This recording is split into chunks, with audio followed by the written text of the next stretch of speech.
Olá, sejam muito bem-vindos ao Green Connection, o nosso podcast da área ambiental. Nele, trataremos de assuntos ligados à área jurídica, técnica, de compliance, inovação e tudo aquilo que for relevante para a área ambiental. Porque aqui, conhecimento deve ser difundido. E essa é a razão para a existência desse podcast.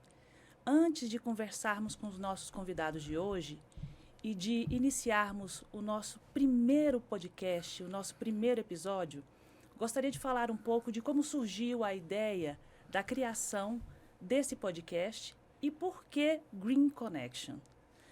O meio ambiente nos ensina que nada funciona sozinho. Na verdade, tudo funciona em formato de teia, de conexões, e tudo está interligado. O homem precisa compreender que ele faz parte dessa conexão e que ele precisa não somente estar conectado com seus semelhantes, mas também com o meio onde ele está inserido. E somente nessa coalizão, nessa junção sinérgica de homem e natureza, é possível chegarmos ao entendimento do que seja efetivamente um desenvolvimento sustentável, do que seja construir um futuro para presente e futuras gerações. Então, por isso que nós temos esse podcast, para ajudarmos nesse debate, para ajudarmos na difusão dessa ideia. Porque a gente sabe que o que não está hoje dentro das redes sociais, o que não está no mundo tecnológico, acaba não tendo voz. E o meio ambiente precisa de voz. Quanto mais pessoas estiverem falando sobre esse tema, mais ele será representado. E quero agradecer muito a participação dos nossos dois convidados de hoje, Dr. Gerson Barbosa e Dr. Einstein, dois grandes especialistas em suas respectivas áreas. Dr. Gerson Barbosa, procurador de Justiça do Estado de Mato Grosso, atuou mais de 20 anos na área ambiental, idealizou e transformou em realidade um projeto inovador, Água para o Futuro, que hoje está em outros estados, não somente no estado de Mato Grosso.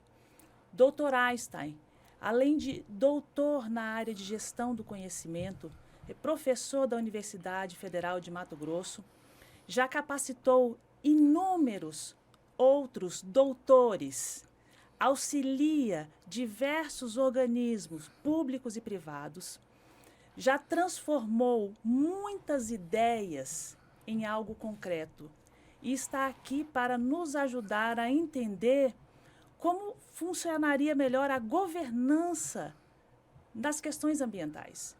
Porque a gente sabe que não é somente o mundo jurídico que irá proporcionar uma efetividade nas questões legais. Nós temos um planeta legal quando as leis funcionam, e não somente as leis humanas, mas essas conjugadas com as leis da natureza. Quando nós temos uma harmonia e quando nós temos pessoas, entidades, dirigindo o seu esforço de forma colaborativa para construir um futuro melhor, nós podemos vislumbrar que estamos caminhando para algo positivo, porque as nossas ações elas podem ter reflexos positivos ou negativos. E o tema de hoje,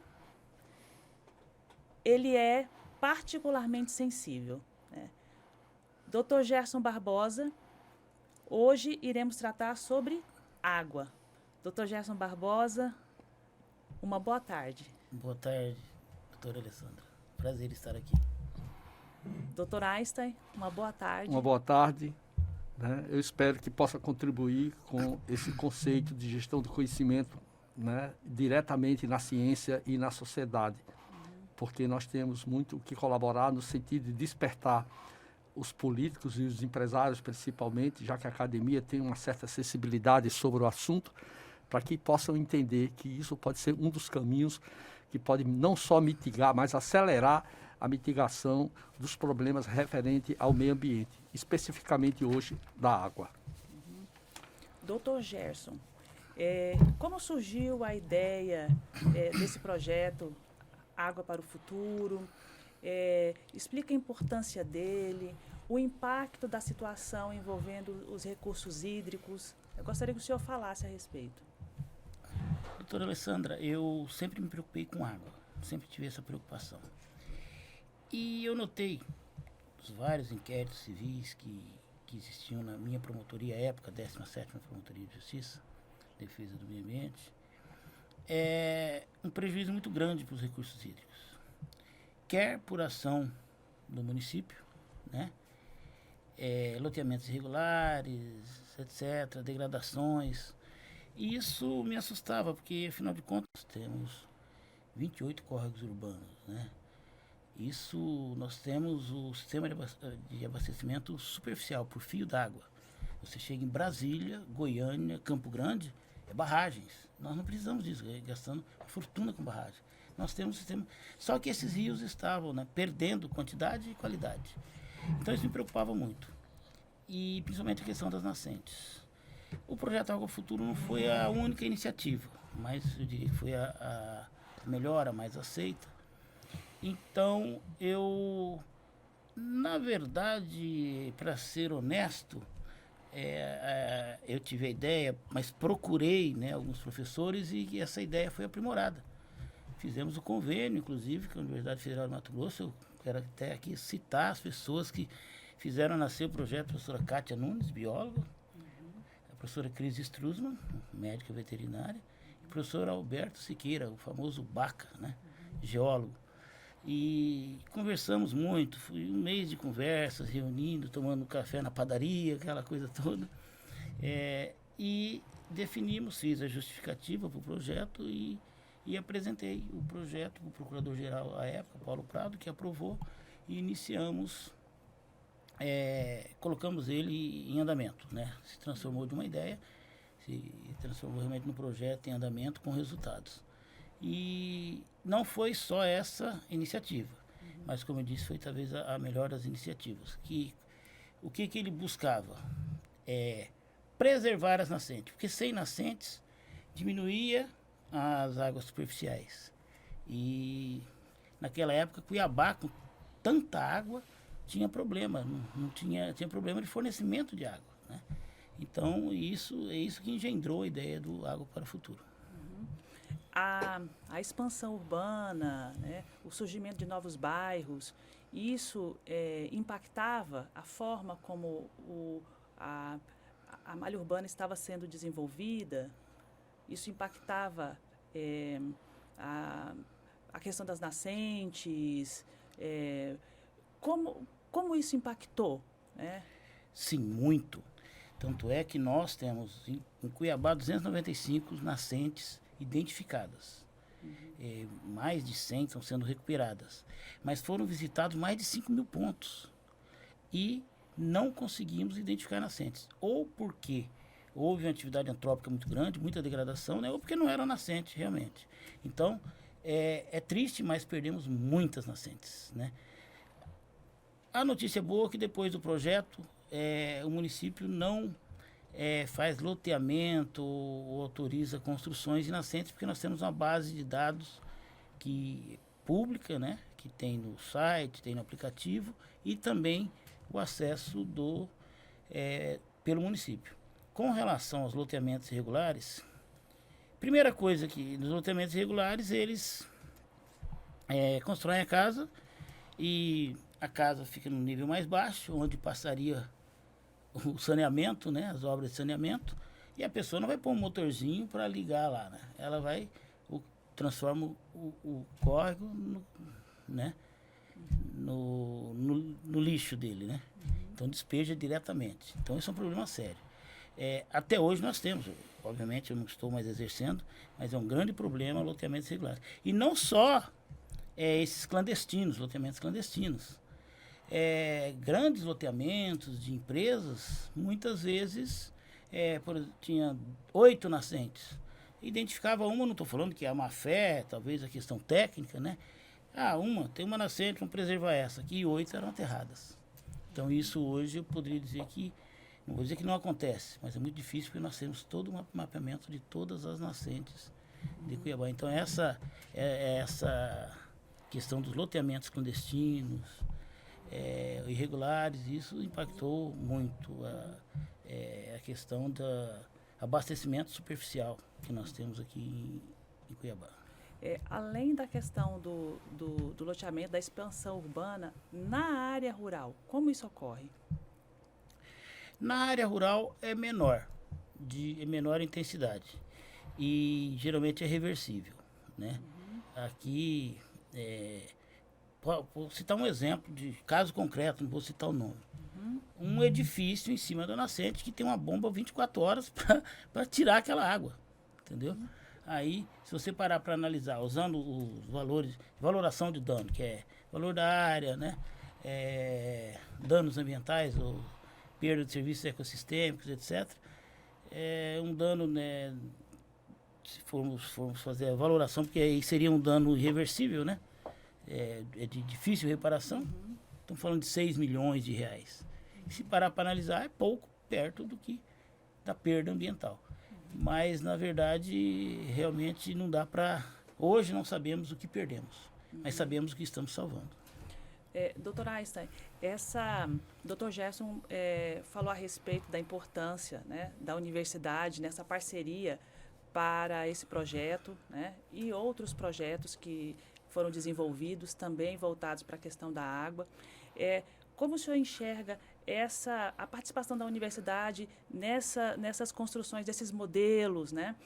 O fato da ciência chegar antes de ações empíricas, né? De você trabalhar dentro de uma metodologia. Gostaria que o senhor falasse a respeito disso. Doutora Alessandra, existe duas coisas que são importantes, o modelo e a modelagem.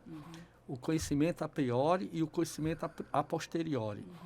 Quando o procurador fala que algo já aconteceu, quando se mapeia e se detecta antes de acontecer, é um estado, né, que a gente pode considerar como a priori. O que acontece é que a universidade trabalha com fatos identificados no fenômeno da natureza. O que se pensa é que gerir isso é relativamente fácil, mas há o componente político e o componente jurídico, que às vezes conflitua com os interesses, né, ou com os enfoques dados pela ciência. Né? A ciência ela busca encontrar algo que seja mais abrangente possível, que traduz os resultados da tríade governo, que é quem está governando, o Estado, que é a existência dos patrimônios, e nós estamos falando do patrimônio ambiental, e da sociedade, né? A sociedade composta pelo cidadão e as empresas. Esse equilíbrio não é fácil, né? Então, criar essas políticas, mesmo que seja sob a égide da ciência, sempre coloca-se em julgo o que se chama a moeda da sociedade, que é a moeda do lucro. E nós temos que reverter isso para uma moeda global, que é a moeda da inclusividade, né? Não adianta eu pensar só no lucro, porque no caso da água é um recurso finito, né? Tem um ciclo da água, é um recurso finito. E existe um estudo da universidade feito sobre os mananciais que estão sendo levados, né, em crise por causa da toxicidade dos agrotóxicos. Né? Há um estudo que em 2040, 2050, possivelmente todas as águas, ou quase todas as águas do Mato Grosso estarão com um nível de toxicidade produzida pelos agrotóxicos que vai ficar impossível ser utilizada. Esse estudo já foi divulgado internacionalmente, o professor já se aposentou, e isso é grave, né? E isso é ciência. Isso não é uma suposição de que pode acontecer. E de 2015 para cá, os agrotóxicos, né, entraram num portfólio, no caso nosso do agronegócio, e que estão infiltrando nos nossos aquíferos, né, e nos nossos mananciais, de uma forma que, se for estudado hoje, né, agora de 2015 para cá, possivelmente esse tempo ele comprimiu-se em vez de dilatar-se. Então, a universidade, através dos seus pesquisadores, ele representa os modelos teóricos e a modelagem, como o procurador falou, né? Ele mapeou todos os pontos, né? Que são pontos de origem da água, que é o caso das nascentes, e de pontos que podem estar conflituando a permanência da água com qualidade para a população. A universidade traduz isso aí, né? Ele vai verificar o volume, o impacto, e você foi muito sábia no sentido de dizer que quando há expansão demográfica, essa expansão demográfica em um país que tem um problema de distribuição de renda complexa, há invasão de espaço. E eles invadem qualquer espaço. Na hora que você quer criar uma política de saneamento, como eu vou criar isso aí? Como o procurador falou, né? O rio passa ali, o cara constrói na beira do rio, aí depois há uma enchente e o Estado tem que cobrir através de quem governa, para proteger aquele cidadão, mas foi ele um dos produtores daquele sistema caótico, né, de acumular lixo e etc, etc. Em relação a esses impactos, né, que hoje as discussões são globais, né, aos impactos climáticos, né, hoje nós vemos a questão das chuvas, né, escassez em determinadas regiões, em contrapartida, enchentes em outras, né? Dr. Gerson, como o senhor enxerga esse contexto? Algumas medidas já estão sendo estudadas, né? O estado de Mato Grosso já sofreu com isso, né? Outros estados brasileiros estão passando por situação semelhante. Como o senhor enxerga? Olha, quando a gente fala em água, eu tenho visto, assim, com bastante otimismo a situação de Mato Grosso. Quando a gente fala em água, por exemplo, nascentes, você protege não só a água, onde ela flui, né, onde há a prospecção, mas também a vegetação. Então, a vegetação é fundamental. Para Cuiabá, muito quente, aquele microclima, etc. Mas com relação então à água, você só protege a água protegendo a vegetação. E estou vendo uma atuação muito boa da Polícia Ambiental e também da SEMA nessa questão do desmatamento.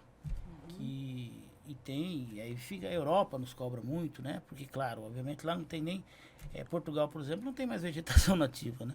Então, e a água, ela é mundial. Ela não é apenas, né? Assim como o clima. Exato. Então, na verdade, essa cobrança ao Brasil é muito grande por conta disso, mas eu vejo com muito otimismo o Mato Grosso que deitou os olhos para essa questão de desmatamento. Isso envolve a questão das mudanças climáticas e a questão da água, fundamental. Entendeu? Você não preserva os aquíferos sem até a poluição. A área de preservação permanente.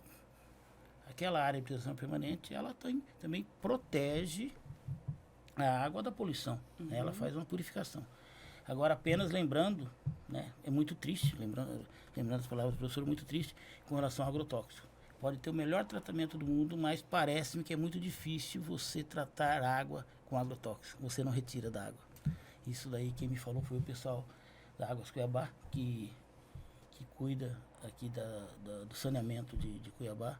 Então é uma notícia bastante triste. Então realmente temos que nos preocupar muito com essa questão do agrotóxico.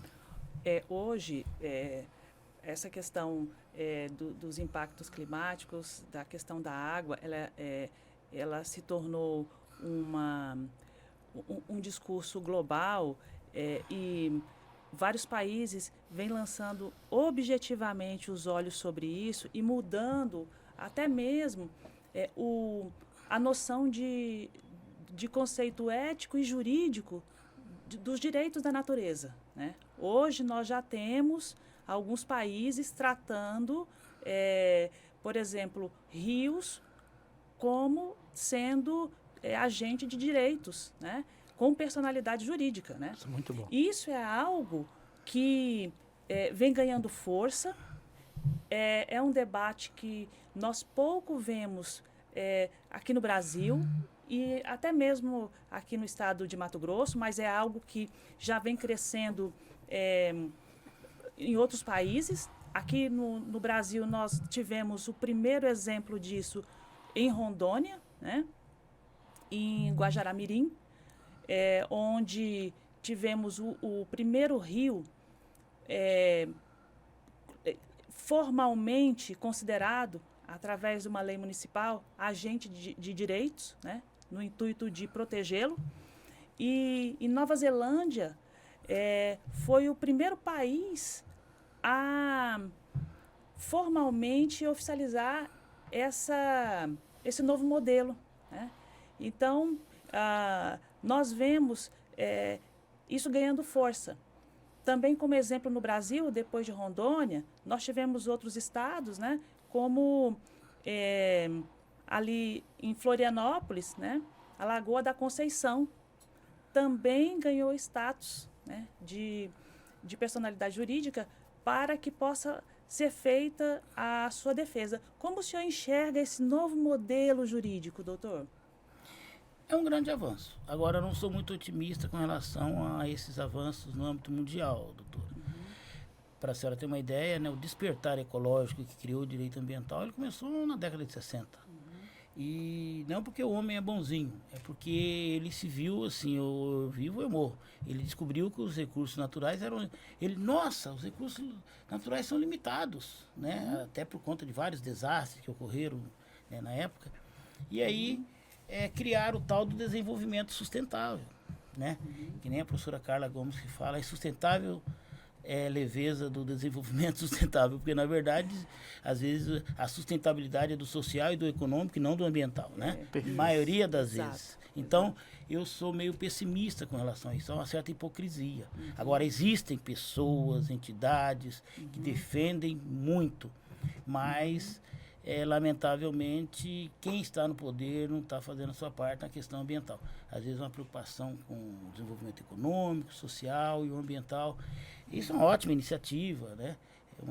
Aqui, ali no Uruguai, parece, teve, mas realmente precisamos de mais. Quer ver, o despertar ecológico de 1960, para cá já passaram muitos anos. Já era para a gente ter evoluído muito mais com relação a isso, né? E sem água nada acontece. Por exemplo, com relação à água, não estamos tratando a água como deveríamos, né?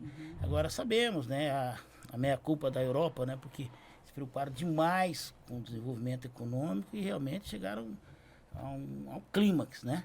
Então, entendemos até porque agora estão preocupados com os países subdesenvolvidos, a gente entende isso. Né? Entendo que é válido, sim, essa cobrança, mas há mais coisas a se fazer. Eu penso assim, poderíamos ter resultados melhores. Doutor Einstein, como o senhor enxerga essa nova concepção, né? Olha, Alessandra, o procurador foi muito feliz no sentido de que não há fronteiras, né? A água, ela não tem uma barreira, um espaço que separa a água daqui do Mato Grosso do Sul, do Tocantins, não existe isso, né? A água é global, né? Além de ser global, ela está gerando problemas graves de migração, principalmente na Ásia e na África. Isso é decorrente a gente chama de o refluxo, né? Os europeus invadiram a África e a América, né? Espoliaram o que foi possível, né?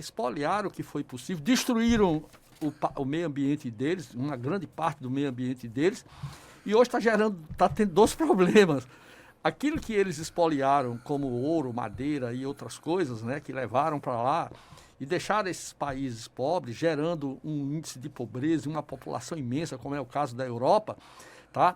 Lá, além de eles terem esse problema do meio ambiente destruído, tá? Esse povo está do lado deles ali, vizinho, com sede e com fome, então estão atrás deles porque eles têm os recursos.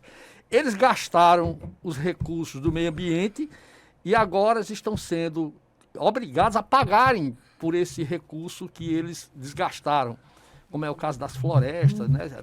Parece que uma das poucas florestas que tem no mundo ainda viva, ali perto da Europa, na Ásia, é da Indonésia, que é um país pequeno. O restante, a China tem um problema, a China é muito fria, a Rússia é muito fria, os outros países nem se fala, né? É tanto que o impacto é um impacto que é global. Está havendo um problema migratório também decorrente da água, que produz a fome, porque não tem alimento, não tem emprego, e então está havendo um refluxo, ou seja, é uma coisa preocupante, né? Nós hoje sabemos que a água não é minha, a água é de todos. E a água não é da chuva, a água vem dos aquíferos, vem dos... Nós temos 3 mares no mundo, 3.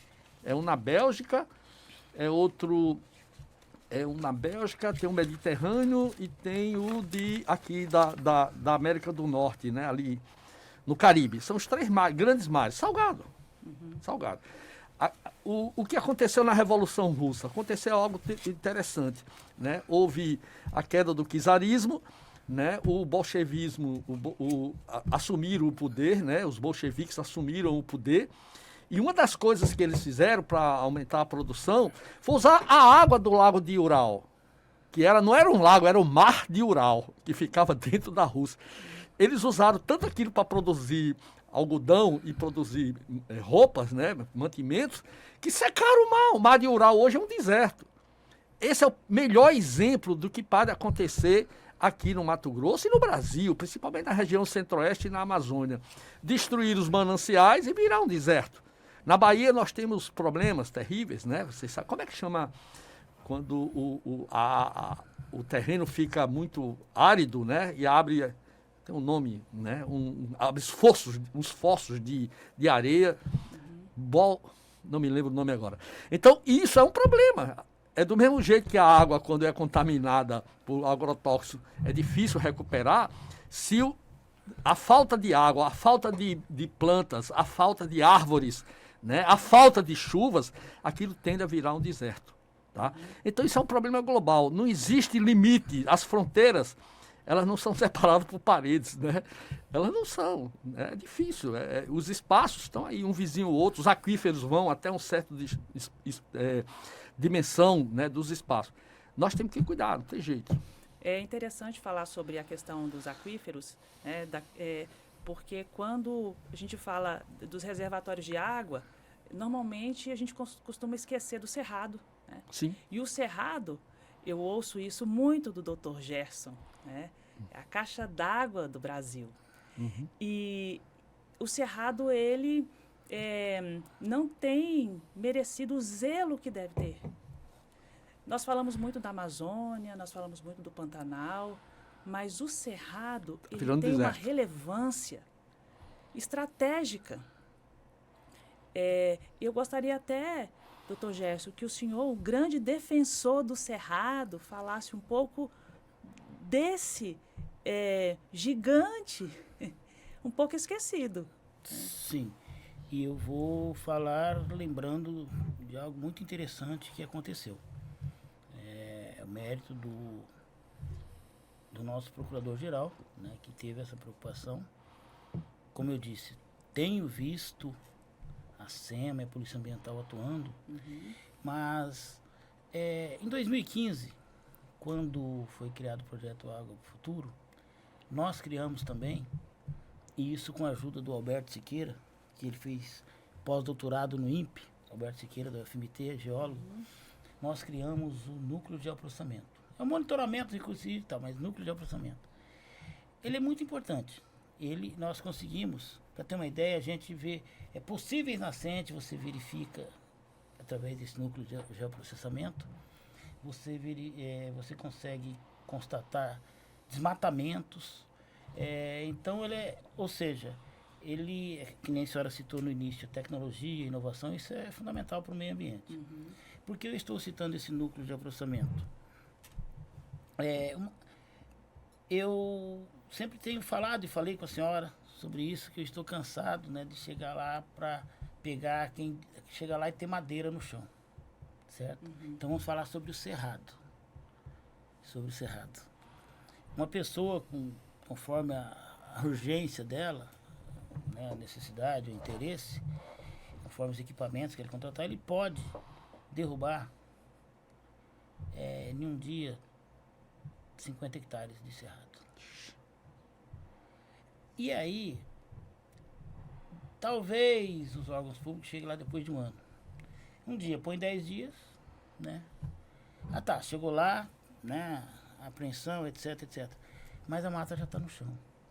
Então eu citei o Procurador-Geral, que foi criado agora, né?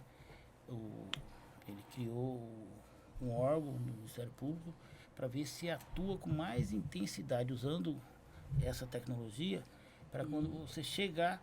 Aí, por exemplo, 10 dias, vamos falar, 300, só 300 hectares. Só que são 50 anos, pelo menos, para que aqueles serviços ecossistêmicos retornem. Então é muita coisa, doutor, é muita coisa. Então, respondendo a pergunta da senhora, nós, com relação ao cerrado, nós precisamos atuar mais preventivamente e com mais celeridade. Nós não estamos atuando com bom resultado ainda. Estar à frente, ser protagonista, eu vejo o estado de Mato Grosso muito à frente de outros estados e preocupado, em que pese algumas vozes dissonantes de que o Estado e as pessoas que estão aqui não estão fazendo, na verdade estão. É que não é o suficiente, mas estão dentro das suas possibilidades. Então, nós vemos hoje os órgãos, as instituições trabalhando como parceiras, de forma colaborativa, né? Nós vimos uma iniciativa inovadora, né? Ali dentro do Ministério Público, a criação da Força Tarefa Ambiental dentro do GAECO para atuar no combate às organizações criminosas voltadas para questões ambientais, né? No qual eu tive muita honra de fazer parte, né? Nós vimos ali a Secretaria de Estado... Tive muita honra de ser o primeiro coordenador. Exatamente, o senhor teve muita honra de ser o coordenador, exato.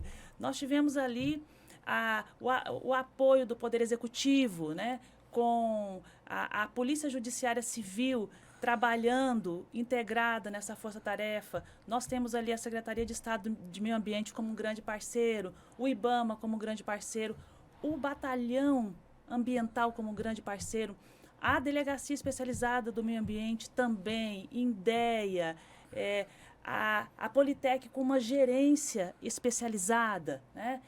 Ali no Ministério Público tem as promotorias especializadas, uma procuradoria especializada.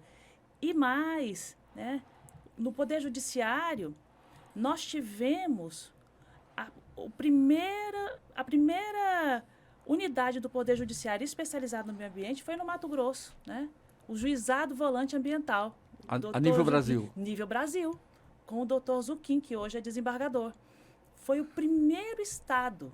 E ano passado, também Mato Grosso inovou fazendo o mutirão da conciliação ambiental nas 3 esferas, no criminal, no administrativo e no civil. Num único momento, o infrator que tivesse condições de resolver o seu problema, o seu passivo ambiental, de regularizar a sua propriedade, aquele que quisesse resolver o seu problema e preenchesse os requisitos, ele poderia resolvê-lo numa única audiência. Inclusive, tivemos ali a participação do Poder Judiciário. Então, ali estava o Poder Judiciário, Ministério Público, a Polícia Judiciária Civil, a Procuradoria-Geral do Estado, a OAB acompanhando, em razão também do respeito às prerrogativas dos advogados, né? Então, nós vemos muita gente séria interessada em resolver o problema, né? E nós temos condições de trabalhar de forma colaborativa. Foi por isso também que esse podcast foi pensado. Por quê? Porque nos conectando, nós podemos enxergar de forma melhor e mais longe, né? Nós podemos enxergar, quando você trabalha de forma coletiva, quando vários atores estão olhando para o problema, você consegue enxergá-lo de forma muito mais ampla, né, para buscar uma resposta, né? Dr. Einstein que trabalha com isso. É por isso que existe esse termo que está sendo cultuado no final da década, né, no final do século para cá, que é a questão de gerir esse conhecimento, né? O nosso procurador foi muito feliz nesse sentido, de que num determinado momento houve um start, né? Foi criado essa preocupação com o meio ambiente, e pelo seu relato, né, hoje tem vários órgãos, né? Eu digo o seguinte, gerir tudo isso hoje não é gerir na cabeça necessariamente uma pessoa, dá para socializar porque as tecnologias estão aí. No momento em que uma pessoa é capaz de desmatar 50 hectares em 10 dias, 500 hectares, 10 hectares é um Maracanã. Quer dizer, 5 Maracanã por dia, com máquina, com trator, com alavanca, com tudo que é possível. O que acontece? Hoje, com a tecnologia, nós podemos fazer esse rastreamento online, né? Eu tenho um retrato do estado, né, todo mapeado, qualquer anomalia, hoje com a inteligência artificial, ele verifica e compara isso, vamos supor, de um dia para outro, e pode verificar a tendência de que aquilo está desmatando para que o poder público possa agir, né, possa proteger. Existe uma série de desafios, né, voltado à questão do que eu chamo de governança pública, que é mais especificamente na gestão da água, que é o tema principal. Quando se fala em água, né, parece que está falando do meio ambiente. É uma parte do meio ambiente, talvez a mais importante. Tem a questão do dióxido de carbono também, que é complicado. Mas a própria água também tem um papel importante na questão do resgate, do sequestro de carbono. Então, eu coloquei alguns desafios que são importantes, né? Já que você falou que envolve vários órgãos, nós precisamos ter isso que está solto, armazenado num lugar onde se socialize esse conhecimento. É o papel da gestão do conhecimento. Socializar esse conhecimento fragmentado, porque se o Mato Grosso deu um avanço nesses últimos 20 e poucos anos, né, não dá mais para voltar. Aqui o procurador foi o primeiro coordenador nessa área. Tá? O que se tem de lá para cá avançou muito. O que se tem hoje, se fosse implantado há 20 anos atrás, hoje a gente estaria talvez no melhor lugar do mundo. Então, tem alguns desafios. Essa questão de socializar o conhecimento fragmentado, né? Disponibilizar esses dados para a sociedade civil, principalmente a formação da cultura base, que é na educação. Tá? Eu vejo muito pouco, eu posso estar enganado, mas é passível que o engano possa ser corrigido, que na educação, né, do primeiro grau e do segundo grau, esse enfoque sobre o meio ambiente é muito importante. Tá? É muito importante. Parece que foi retirado. Isso podia estar inserido no conceito da sociologia, da filosofia, da própria aplicação da matemática, na aplicação da física e da geografia e assim sucessivamente. Outro aspecto importante, né, que é o desafio, é a resistência à mudança. Por quê? Porque quando se fala, tem que separar o que é Estado e governo. Né? O governo normalmente representa o quê? É para representar o povo, né, a sociedade, mas ela tem um grande enfoque muito mais de representação das forças da sociedade que controla o consumo, né, e isso se traduz na moeda, volto a dizer, a moeda do lucro. Nós temos que transformar nisso na moeda global inclusivista, quer dizer, se nós não estivermos preocupados, só estiver preocupado com o lucro, vai haver uma camada de gente aqui, um dia vai haver uma catástrofe. Outro aspecto importante que nós devemos levantar como desafio é superar essa resistência, trabalhar com aquilo que o nosso procurador falou, né? E eu reforço, a água é limitada. Então, nós temos um problema, nossa capacidade limitada de conhecimento. Esse é um desafio. Né? Não é porque você... É por isso que a gente procura a universidade, que tem uma ampla maior, um portfólio maior de conhecimento para atuar, né? Tem a professora Margarida, que é uma grande especialista na área de águas, né? Ela até não está bem esses dias, né? Mas é importante expandir essa capacidade. Como você falou, que a Politec já tem um setor específico para trabalhar no meio ambiente. Outra questão que tem que ser superada, essa questão da barreira cultural, né? Por quê? Porque as barreiras culturais hoje, e organizacionais, elas criam uma espécie de feudo para representar uma parte da sociedade. E não existe uma parte da sociedade, a sociedade é o todo. Tá? E, por último, o desafio lidar com essa complexidade de dados ambientais. São muitas, muitas, né? A minha preocupação hoje é como gerir isso, né? No conceito de gestão do conhecimento, né, existe o conhecimento implícito, que é aquilo que você carrega e você sabe demonstrar. Existe o explícito, que é aquele que você demonstra como resolver. Existe aquele que você socializa e aquele que você compartilha. Tá? Se não tiver uma compreensão sobre isso, um instrumento que faça gestão sobre isso, o que você pode falar lá na SEMA, outro pode falar na educação, vai ter tudo esfacelado. É preciso criar essa cultura de coletividade preocupada principalmente com a questão do meio ambiente e especificamente com água e o sequestro de carbono. É importante falar essa questão da coletividade e das diferentes compreensões sobre os termos. Nos últimos tempos, ouvimos muito falar no racismo ambiental. Sim. Né? Em relação à questão do racismo ambiental, eu gostaria que o Dr. Gerson, nesses mais de 20 anos de atuação e estando à frente do projeto, se deparou com situações assim? Como o senhor... o que o senhor já enxergou dessa natureza, doutor? Olha, vamos falar, por exemplo, de lixões ou aterros sanitários. Antes de começar, vamos definir o que seja o racismo ambiental, para que o ouvinte consiga compreender. Olha, o racismo ambiental, eu diria assim, certas populações, né, que elas, em tese, elas sofrem mais os efeitos né, da atuação da defesa ambiental do que outros, né, ou indígenas, né, negros. Mas eu vejo de outra forma.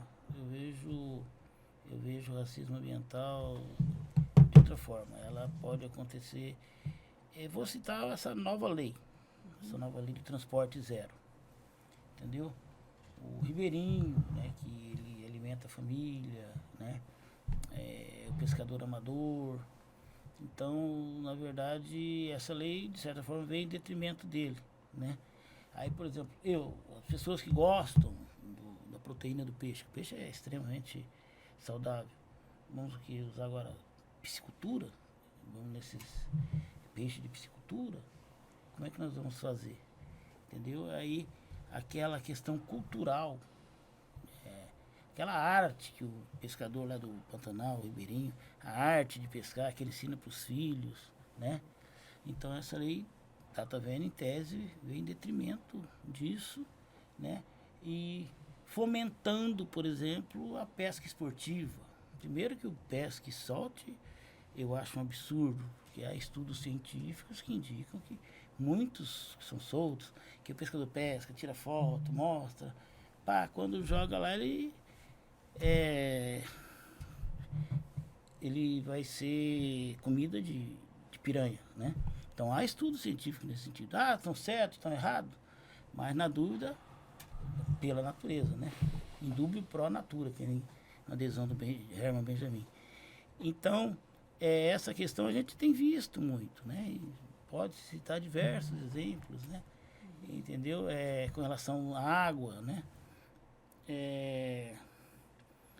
Eu vejo poços artesianos. Ele retira, às vezes, do aquífero a água necessária, que seria necessária para alimentar o sistema superficial e para abastecer a população. E, às vezes, uma pessoa na zona rural, mesmo na cidade, que não tem água, que a água não chega até lá, ele não pode ter um poço artesiano. E você, às vezes, chega nesses loteamentos fechados, tem uma rua, todo mundo tem seu pocinho artesiano, entendeu? Então, de certa forma, a definição de racismo ambiental, eu diria que ela pode ser mais abrangente, entendeu? Nessa circunstância. O que leva a isso, não sei, né? Se atos, normas, etc. Quando eu citei lições, aterros, que é feito, eles são construídos, por exemplo, em locais de pessoas de menor renda, né? E ele gera, né, uma poluição atmosférica, isso é fato, né? entendeu? Você não vai pegar, não vai ter, eles não vão ter um lixão ou um aterro numa área nobre, numa área de pessoas de alta classe, né? De certa forma, isso talvez seria racismo ambiental, pode ser citado também, né? Então, vários aspectos, né, que engendram o racismo ambiental. Quando nós começamos a falar sobre a importância das outras ciências, junto com a ciência jurídica, para complementar as questões ambientais, né? Essa questão da conexão, ela é tão intrínseca, porque a gente vê que o universo jurídico, ele necessita das demais áreas do conhecimento para compreender o próprio direito, né? Então, na área ambiental, você precisa das demais ciências o tempo todo, né? Você precisa das ciências naturais, você precisa da física, da sociologia, você filosofia, depende das demais ciências o tempo todo. Se você não estiver conectado com as demais, a compreensão não fica completa, né? Dr. Einstein, nesse contexto, o senhor enxerga que hoje nós temos assim, um processo de mudança de mentalidade, na busca por essas parcerias, por esse aumento essa busca de conhecimento nas demais áreas para completar outras? O que eu vejo, aproveitando a deixa do que vem a ser racismo, né, ambiental, é porque quando se fala de racismo ambiental, vem logo cor, né? Mas o racismo é uma coisa, é um conceito muito, muito multifacetado, né? Ele tem várias faces. O que eu digo é o seguinte: lidar com todas essas áreas de conhecimento exige abordagens, né, que lidem com esse multifacetamento, né? Essa área multifacetada, né? Por quê? Porque são muitas áreas e que precisamos ter conhecimento. Do mesmo jeito que o direito, né, lida com um leque de áreas e sub-áreas dentro do direito, a medicina, a sociologia, a filosofia, a matemática e tudo. Agora, tu imagina o racismo, né? O racismo é algo que impactua a sociedade, o equilíbrio da sociedade. Eu recomendo que existam algumas estratégias de conhecimento que são suficientes e necessárias para lidar com o racismo de qualquer tipo. Mas a questão do racismo ambiental está muito ligada à pobreza, como o próprio procurador falou, né? Será que uma área que é de Abastardo lá, eles não praticam também o racismo? Possivelmente, né? Eles invadem o espaço, constroem os condomínios e etc., né? E praticam esse racismo com o outro de lado que invadiu também uma pequena área. Isso é racismo. Nenhum dos dois estão corretos, mas um está errado, os dois estão errados porque invadiu, e o outro está mais errado ainda porque está discriminando o outro que invadiu um pedaço menor. Existem algumas estratégias, né, para trabalhar isso, né, e está na área de conhecimento e a universidade pode ajudar. Reconhecer e denunciar esse racismo é fundamental, porque isso está causando injustiças ambientais, né? Quem tem dinheiro se livra, quem não tem vai pagar o pato. Bem que não é tanto assim não, como você falou, nos últimos 20 anos, né, os governos investiram muito e o Estado ficou mais fortalecido, né? Então hoje está sendo pego. Eu soube hoje que pegaram lá no Pantanal, saiu agora na televisão, foi uma pousada, foi multada em 9 milhões por questão de queimadas. Agora, quando eu saí de casa meio-dia, estava passando na televisão. Outra estratégia é fortalecer a participação comunitária, né? Existências de cooperativas, para que essas cooperativas possam atuar junto ao poder público. Eles são mais fortes do que um espaço onde as pessoas não têm conexão, a não ser a ocupação daquele espaço. Outra é o que chama de advocacy e mobilização, que é apoiar os movimentos das organizações. A OAB faz esse papel, né? Aliás, quem deveria fazer ela mesmo, né? Com a compreensão do conhecimento do direito e do dever, né? De quem ocupa e quem sente esse racismo ambiental. Outra é sempre fazer aquilo que o Estado faz bem, mas o Estado faz bem na análise do impacto ambiental. Mas o impacto social deveria ter a participação das universidades ou os centros de pesquisa, porque eles têm uma mobilidade, uma capilaridade e um conhecimento para ter essas informações. Outro aspecto importante, como uma estratégia, seria fortalecer legislações. Aí somos nós, né? Criarmos leis através do legislativo, educação. E uma coisa que é importante hoje é que, quando se fala de racismo ambiental, no fundo do fundo, nós temos que, não podemos desvincular ela da palavra racismo.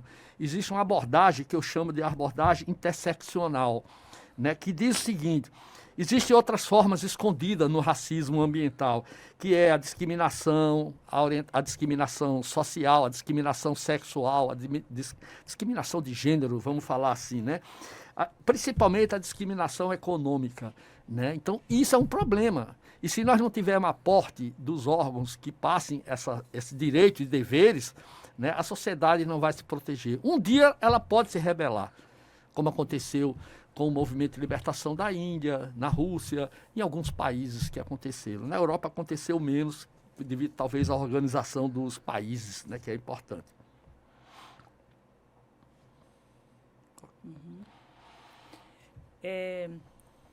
Nós percebemos, então, assim, que o coletivo tem muito mais força do que a atuação isolada, né? É interessante porque, assim, no meio digital, acontecem situações inversas também. Às vezes, uma única voz acaba tendo força muito maior, sozinho, dentro de uma rede social, por exemplo, do que todo um coletivo que está trabalhando. Basta ver a religião. Exato. Daí a importância de quem atua, trabalha, dos movimentos, dos organismos, das instituições, das pessoas que atuam nessa área tão sensível que é a ambiental, participar de forma ativa de canais, de estar presente na rede mundial de computadores. Hoje, nós percebemos que o que antes movimentava o mundo com passeatas gigantes, com movimentos físicos, se faz via internet. Eu espero que diversas iniciativas envolvendo as mídias sociais, as redes, o coletivo na área digital aconteça e tome corpo, porque quanto mais tiver, mais mobilização existe. Dá-se a impressão que pouco tem se feito. Por quê? Porque é algo que não é um tema corriqueiro. Olha só, estudando as questões ambientais, eu fui atrás de um podcast que tratava do meio ambiente, que falasse de questões jurídicas, que tratasse de questões técnicas. Eu tive dificuldade de encontrar. Encontrei alguns muito bons, que falava do meio ambiente, que tratava de assuntos muito sérios. Foram poucos. E, diante disso, eu fui buscar formatos de podcast. Olhando algumas pesquisas que eram feitas, para saber os nichos de podcasts, descobri que não aparecia nas pesquisas sequer o nicho jurídico-ambiental. Uau! Jurídico-ambiental. As questões ambientais estavam ali junto com as questões sociais, né? Mas não havia uma mobilização, um grosso de conteúdo a respeito. E aí que me veio a pensar, isso é porque não há um interesse ou é porque não existe, né? E, na dúvida, por que não fazê-lo? Né?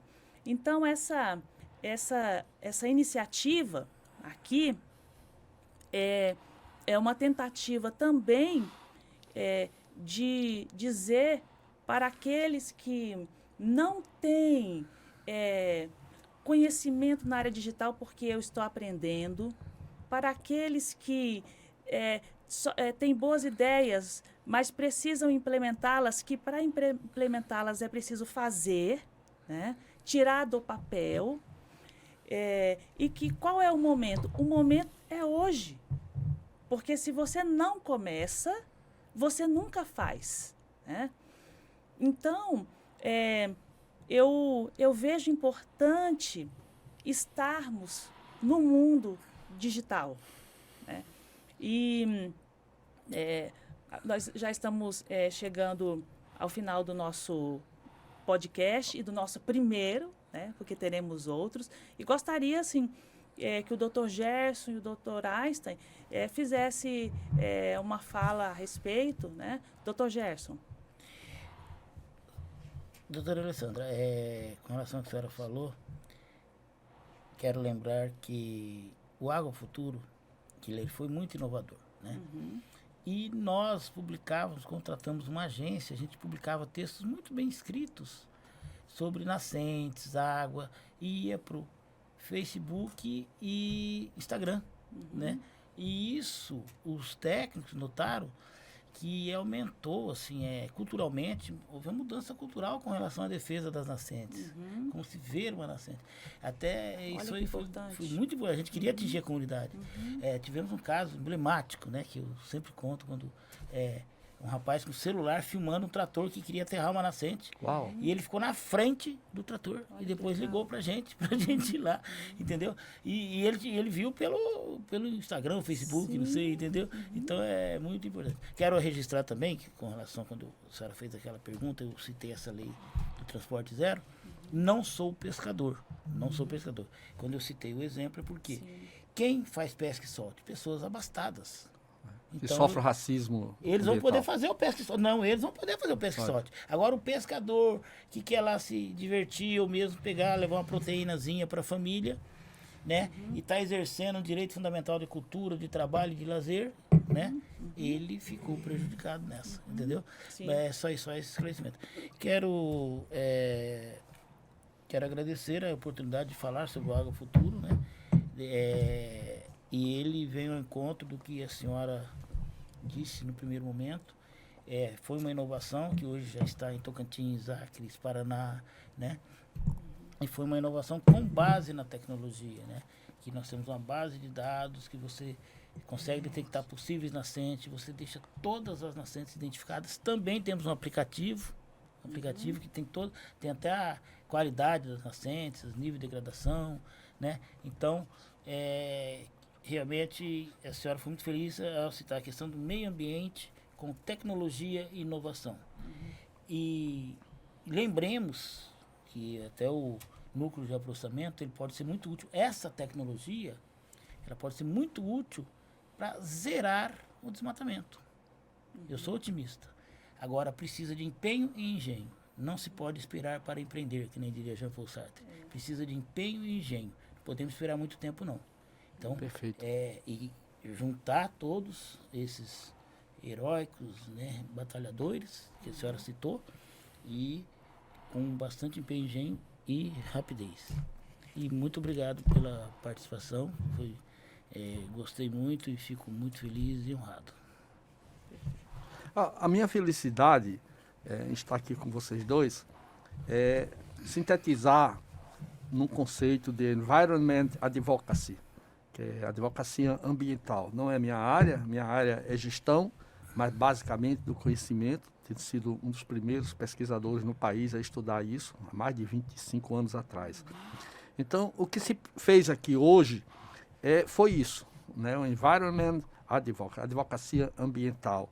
Né? Se discutiu com o enfoque de que é necessário, né, ações e diretrizes que utilizem de tecnologia, que se utilize de mecanismo de gestão, né, que socialize esse conhecimento, que esteja dentro de um espaço onde possa haver uma governança palatável, democrática, né, e justa. Tem que separar o que é democrático e o que é justo. Se for democrático e justo, melhor ainda. Então, o que nós fizemos hoje aqui foi uma prática, né, essa prática em uma causa, que é a causa da água, né? Isso para mim foi fundamental. E nós precisamos entender que o que nós tecemos aqui foi uma pequena teia em que discutiu a questão legal, a questão ambiental e a questão política e tecnológica, que são esses 4 elementos que norteiam o nosso podcast. E eu sintetizo que essa prática se deu no sentido que o nosso ato de fala leve à conscientização de quem vai nos escutar, nos ver, tá? Que isso pode ser utilizado também como lobby do bem, né? Pelos políticos que entendam que tem pessoas, né, na área jurídica que tem um papel importante, tem a universidade com seu seio, né, tecnológico e científico e social, porque nós temos essa visão, fazer esse lobby do bem em prol da água, para que nós possamos, através de vocês, desenvolver petições e campanhas, né, para exatamente ter apoio popular, porque sem isso também nós não conseguimos atingir, né, a quem decide são os políticos, e assim nós tenhamos ações legais, como você contou o exemplo de que um membro da sociedade impediu de um trator destruir um manancial, né, e que isso para mim é importante. E termino o seguinte: é muito bom fazer essa coalizão e parceria para que nós discutamos, né, esse aspecto, né? Eu não sou especialista em água, eu sou especialista em gestão, né, principalmente gestão de serviços, porque esse é que é o problema, tá? É como nós vamos coordenar tudo isso e socializar de forma tal que a gente tenha uma sociedade informada e, quiçá, democrática e justa. Obrigado pela oportunidade, Alessandra. Olha, eu agradeço imensamente a presença dos senhores aqui, pessoas que eu respeito muito, né? São grandes especialistas, cada um na sua área. Eu estou atuando na área ambiental há cerca de 8 anos, né, como delegada de polícia. Um presente que eu ganhei da vida quando fui convidada a estar na Delegacia do Meio Ambiente e depois fazer parte da Força Tarefa Ambiental dentro do Ministério Público. E, a partir daí, tive que começar a estudar em relação às questões ambientais, porque exige um estudo contínuo atuar nessa área. Quando você atua nessa área, ou você se apaixona, É verdade, ou você não atua. Porque ela exige de você que você esteja sempre atento ao novo, ao que está acontecendo. O meio ambiente te ensina que ele se renova o tempo todo. Como o meio ambiente ele te ensina isso, você, de fato, precisa renovar o seu conhecimento continuamente. Quando você estuda, você percebe que aquilo que você adquire precisa ser compartilhado, porque de nada vale o conhecimento se você guarda para si. Então, quando eu converso com o Dr. Gerson, quando eu converso com o Dr. Einstein, quando eu converso com outras pessoas que também estudam a área, estudam outras áreas, eu aprendo mais. Então, dividir conhecimento é algo que eu considero extremamente generoso comigo. Então, por que não compartilhar com outras pessoas também? Eu agradeço muito a presença dos senhores aqui e deixo registrado aqui as nossas redes sociais, né? Nossos 2 canais no YouTube, que são o Green Connection e o Planeta Legal Oficial. Temos também o Instagram, Alessandra SS Cozzolino. Dr. Gerson tem uma rede social. Aí no LinkedIn, Alessandra Saturnino Cozzolino também. Não tenho. Dr. Gerson tem alguma rede social? Não tenho. Não tem nenhuma rede social, Não, Dr. Gerson? não. Precisamos mudar isso, Dr. Gerson. Eu tenho Dr. evitado a rede social, né? Eu Aham. uso mais alguns recursos da rede social. Não, eu estou no Facebook e no Instagram, né? Então, Facebook, qual que é no Instagram, qual que é o... Gerson N. Barbosa. Gerson N. Barbosa. Agradeço muito e até o nosso próximo episódio.